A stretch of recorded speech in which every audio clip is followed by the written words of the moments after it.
This story is about dinosaurs made from sand.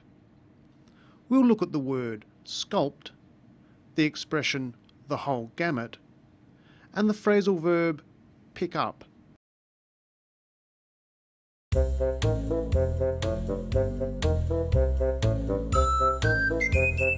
The sand sculpting exhibition that we have here this year is Dinostory. We've got quite a variety. There's herbivores and carnivores. There's a lot of action going on actually. There's quite a few unfortunate ones, let's say.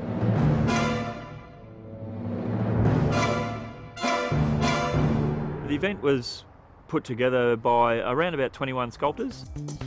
A fair portion of those were international sculptors. They are the best sculptors in the world. As you can see, they've done a fantastic job. Sculptors are brought in according to their skill sets. There are sculptors that are very, very good at doing architecture, which is quite laborious, it's a slow process. And there are sculptors that are more adept at doing freestyle type work, a la animals and humans and that sort of thing. The verb for making things in sand, stone or metal is sculpt. Listen. And it's an ability to not only do the animal and lay it out creatively, but to be able to sculpt them in a way that they actually have expression. The result is called a sculpture. This is a sculpture of a dinosaur. The people who make sculptures are called sculptors. Listen. The event was put together by around about 21 sculptors. A fair portion of those were international sculptors. They are the best sculptors in the world.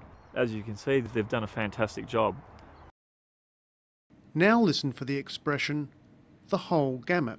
We do a lot of school workshops. You get to do a bit of contrast work and you also get to do a bit of smoothing. So you actually get pretty much the whole gamut of the types of finishes that you can get. The whole gamut means the full range or all. Listen again. You get to do a bit of contrast work and you also get to do a bit of smoothing. So you actually get pretty much the whole gamut of the types of finishes that you can get. Are the sculptures permanent? If they were left alone and the weather was reasonably good, they would probably last maybe 6 months. They would only last for 6 months. They are not permanent. Now listen for pick up. Not so many commercial sand sculptors in Australia. It is getting better. There are quite a few people starting to pick up the tools, but it's one of those things where it takes a number of years to get to the ability where you can actually commercially do it, where you're able to actually make a good living out of it. People are starting to pick up the tools. This means they are beginning to learn how to sculpt sand, not simply pick up the tools.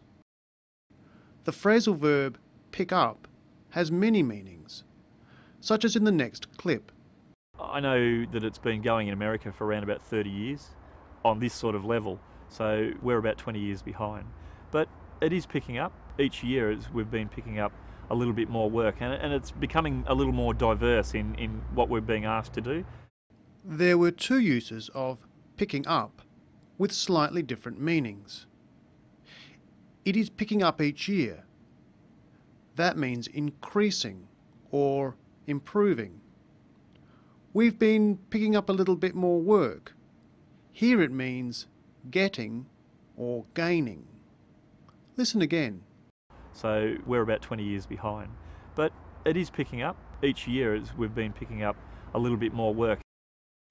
So we've seen that sculpt is the verb and the nouns are sculpture and sculptor.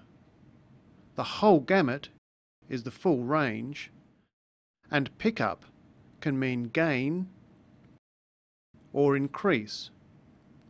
We'll finish with one more example of the word sculptors. It helps the Australian sculptors, similar to myself, to improve our skills by being able to work with these people. So it tends to stretch our abilities and challenge us.